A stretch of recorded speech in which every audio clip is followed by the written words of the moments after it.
ಅವರ ಅನ್ನೂ ಆದ, ಈಗ ಮತ್ತೊಬ್ಬ ಅನ್ನೂ ಆದ. ಅಂದ್ರೆ ಇಲ್ಲಿ ಹೇಳೋ ಉದ್ದೇಶ ಚಲ ಯಾಕಪ್ಪ ಅಂತಂದರೆ ಇಲ್ಲಿ ಸದಾ ನಿರಂತರವಾಗಿ ಜಾರಕಿಹೊಳಿ ಕುಟುಂಬ ಬೆಳೆದಾಗ ಮೊದಲು ವಿ ಎಲ್ ಪಾಟೀಲ್ ಇತ್ತು, ಅವ್ರದ್ದು ಏನಪ್ಪ ಅಂದ್ರೆ ಹಿಂದುಳಿದ ಒಂದು ಜಾತಿ ಪ್ರಭಾವ ಇತ್ತು, ಅವ್ರದ್ದು ರಾಜ್ಯ ಮಟ್ಟದಲ್ಲಿ ಮತ್ತು ಬೆಳಗಾವಿ ಮಟ್ಟದಲ್ಲಿ ಬಿಗಿ ಹಿಡಿತಿತ್ತು. ಅವ್ರ ನಂತರ ಈ ಜಾರಕಿಹೊಳಿ ಅವ್ರು ಬಿಗಿ ಹಿಡಿದು ಬಂದದ್ದು. ಆ ನೆಲೆಯಲ್ಲಿ ಶಾರ್ ಅವರು ಇವಾಗ ಗೆದಿಸ್ಕೊಂಡು ತೊಗೊಂಡ್ಬರ್ತಾರೆ ವಿಶ್ವಾಸ ಇಟ್ಟ ಒಂದು ನಂಬಿಗಸ್ತ ಲಕ್ಷ್ಮಣ ಸವದಿ ಅವ್ರು ಕಳ್ಕೊಂಡ್ರು.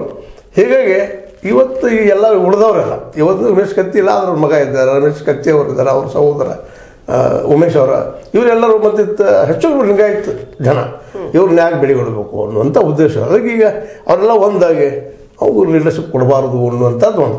ಆದರೆ ಇವರು ಅಷ್ಟು ಪ್ರಬಲರದಾರ, ಇವರು ಜಾರಕಿಹೊಳಿ ಕುಟುಂಬದವರು ಅಷ್ಟು ಸುಲಭವಾಗಿ ಬಿಟ್ಟು ಕೊಡೋದಿಲ್ಲ ಯಾವುದನ್ನಾದರೂ. ನೋಡ್ಬೇಕಾದ್ರೆ ಪ್ರಭಾವ ಹೆಂಗೆ ಮಾಡ್ತಾರೆ ಏನು ಮಾಡ್ತಾರೆ ಅಂತೇಳಿ. ಬಟ್ ಅಷ್ಟು ಇಟ್ಸೋದಕ್ಕಾರೆ ಇವರಲ್ಲಿ ಟಗ್ ಆಫ್ ವಾರ್ ಆಗ್ತಿದೆ ಸುಳ್ಳು. ಒಂದ್ ವೇಳೆ ಸರ್ ಸಪೋಸ್ ಮಾಡೋಣ, ಒಂದ್ ವೇಳೆ ಕೊಟ್ರು, ಬೇರೆಯವ್ರಿಗೆ ಕೊಟ್ರು, ಪಕ್ಷದ ಬೇರೆ ಯಾವುದೇ ನಾಯಕರನ್ನ ಅಥವಾ ಮುಖಂಡರನ್ನ ಯಾರನ್ನು ಗುರುತಿಸ್ಬಿಟ್ಟು ಈ ಸಾರಿ ಜವಾಬ್ದಾರಿನ ನೀವು ತಗೊಳ್ಳಿ ಅಂತ ಕೊಟ್ರು. ಅದೇ ಕಾಲಕ್ಕೆ ಸತೀಶ್ ಜಾರಕಿಹೊಳಿ ಅವರು ಕೂಡ ಕಾಂಗ್ರೆಸ್ನಿಂದ ಅವರೇ ಲೋಕಸಭಾ ಚುನಾವಣೆಗೆ ಸ್ಪರ್ಧೆ ಮಾಡಿದ್ರು. ಆವಾಗ ರಿಸಲ್ಟ್ ಏನಾಗ್ಬೋದು ಅನ್ಸುತ್ತೆ ನಿಮ್ಗೆ? ನೋಡ್ರಿ, ಒಂದನೇದಾಗಿ ಯಾರು ಏನು ಹೇಳಿ ಜಾರಕಿಹೊಳಿ ಅವರು ಏನದಪ್ಪ ಅಂದ್ರೆ ತಮ್ಮ ಅವ್ರು ಇರ್ಬೋದು, ಆದರ್ಶ ಇರ್ಬೋದು, ಅವರಲ್ಲೇ ಮತ್ತೇನೋ ಇರ್ಬೋದು, ಇಲ್ಲದೇ ಇರ್ಬೋದು, ಏನೋ ಇರ್ಬೋದು. ಬಟ್ ಅವ್ರಿಗೆ ಮಾತ್ರ ಒಂದು ಮಾತ್ರ ಸತ್ಯದ, ಅವರು ಮೊದಲು ತಮ್ಮ ಅಸ್ತಿತ್ವ, ಆನಂತರ ಜಗತ್ತಿನ ಬಗ್ಗೆ ವಿಚಾರ. ಅವ್ರದ್ದು ಸುಳ್ಳು ತಪ್ಪಂತಲ್ಲ. ಇವತ್ತು ರಾಜಕಾರಣ ಹಂಗಾದ್ರಿ, ಯಾವ ರಾಜಕಾರಣ ತೆಗೆದುಕೊಂಡು ಮೊದಲು ನನ್ನ ಉಳಿಬೇಕು, ಆಮೇಲೆ ಜಗತ್ತು. ಮನುಷ್ಯ ಗುಣನೇ ಹಾಗಿದೆ.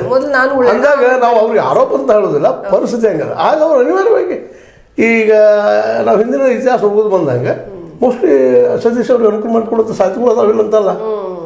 ಯಾಕಂದ್ರೆ ಆ ರೀತಿ ಅವ್ರು ರಾಜಕೀಯ ಮಾಡೋದು ಬಂದಿದ್ದಾರೆ, ಅದು ಓಪನ್ ಆಗಿ ತೋರಿಸ್ಕೊಳ್ಳೋದಿಲ್ಲ, ಬಟ್ ಆ ಕೆಲಸ ಮಾಡೋದು ಬಂದಿದ್ದಾರೆ. ಹಿಂದೆ ಇತಿಹಾಸ ಅದಕ್ಕೆ BJP ಒಂದು ಸ್ವಲ್ಪ ತೊಂದರೆ ಆಗ್ಬೋದು. ಅವ್ರು ಕೊಡಲಿಲ್ಲ ಅಂದರೆ, ಅವ್ರಿಗೆ ಲೀಡರ್ಶಿಪ್ ಕೊಡಲಿಲ್ಲ ಅಂದರೆ ಇದು ಮತ್ತು ಸಹಜದ. ಅವರು ಇನ್ನುಳಿದವ್ರು ಯಾರೋ ದಾರಿ ಮಾಡ್ಲಿಕ್ಕೆ ಬಂದ್ರಪ್ಪ ಅಂದ್ರೆ ಅವರೆಲ್ಲ ಒಂದಾಗಿರ್ತಾರೆ. ಮತ್ತು ಅನೇಕ ಸಲ ಹೇಳ್ಕೊಂಡಿದ್ದಾರೆ ಅವರು ತಮ್ಮರೆಲ್ಲರೂ, ನಾವೆಲ್ಲ ನಾವು ಪಕ್ಷ ಬೇರೆ ಬೇರೆ ಇರ್ಬೋದು, ರಾಜಕೀಯ ಬೇರೆ ಬೇರೆ ಇರ್ಬೋದು, ನಮ್ಮಲ್ಲೇ ನಾವೆಲ್ಲ ಅನ್ನುವಂಥದ್ದನ್ನು.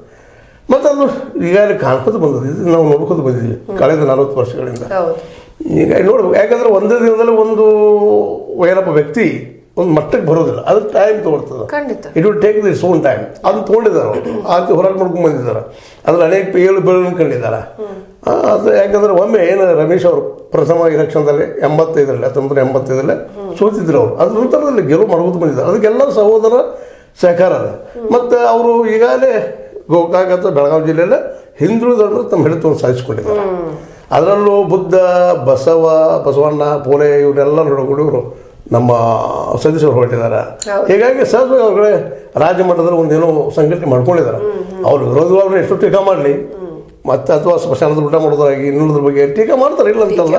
ಟೀಕಾಗಾರ ಇರಬೇಕು. ಯಾಕಂತಂದ್ರೆ ಒಬ್ಬ ವ್ಯಕ್ತಿ ಬೆಳೆಯೋದಕ್ಕೆ ಟೀಕಾಕಾರ ಇದ್ದಾಗ ಅವ್ರು ಬೆಳೆಯೋದಕ್ಕೆ ಸಾಧ್ಯ ಆಗ್ತದೆ. ಅವ್ರ ದೋಷಗಳೇನದಾವ, ತಪ್ಪುಗಳೇನದಾವ ಅವ್ರಿಗೆ ಗೊತ್ತು ಮಾಡಿಕೊಡೋ ಅವ್ರು ವಿರೋಧಿಗಳು ಅಂದರೆ ಅವರು ನಮ್ಮ ವೈರಿಗಳಂತಲ್ಲ. ಅವ್ರು ನಮ್ಮನ್ನು ಏನಪ್ಪ ಎಚ್ಚರಿಸುವಂಥ ಬಂಟರು ನಾನು ವೈಯಕ್ತಿಕ ಕರ್ಕೊಳ್ತೀನಿ. ಹೀಗಾಗಿ ಅವ್ರು ಏನಾಗ್ಯದಪ್ಪ ಅಂತಂದ್ರು ಒಂದದರ ಅದ್ರ ಪರಿಣಾಮ ಅಂತ ಜಿಲ್ಲಾ ಮಟ್ಟದಲ್ಲಿ ಆಗೋದಿಲ್ಲ, ಅದರಂತ ಎರಡು ಮಾತಿಲ್ಲ. ಮತ್ತು ಅವ್ರಿಗೆ ಒಂದು ವೇಳೆ ಇವರು ಲೀಡರ್ಶಿಪ್ ಕೊಟ್ಟರೆ ಕೆಲಸ ನಮ್ಗೆ ಗ್ಯಾರಂಟಿ ಏನದ ಅನ್ನೋದು ಅವ್ರದ್ದೆಲ್ಲ ಉಳಿದವ್ರ ಪ್ರಶ್ನೆ, ಅವ್ರ ವಿರೋಧಿಗಳು. ಯಾಕೆ ಅವ್ರು ಕೊಟ್ಟಿದ್ರಲ್ಲ ಕೈಯಾಗ ಏನಾಯ್ತು, ಎಷ್ಟು ಆಚೆ ಬಂದರು, ಆಗ ನಾವು ಎಷ್ಟು ಇದ್ವಿ, ಈಗ ನಾವು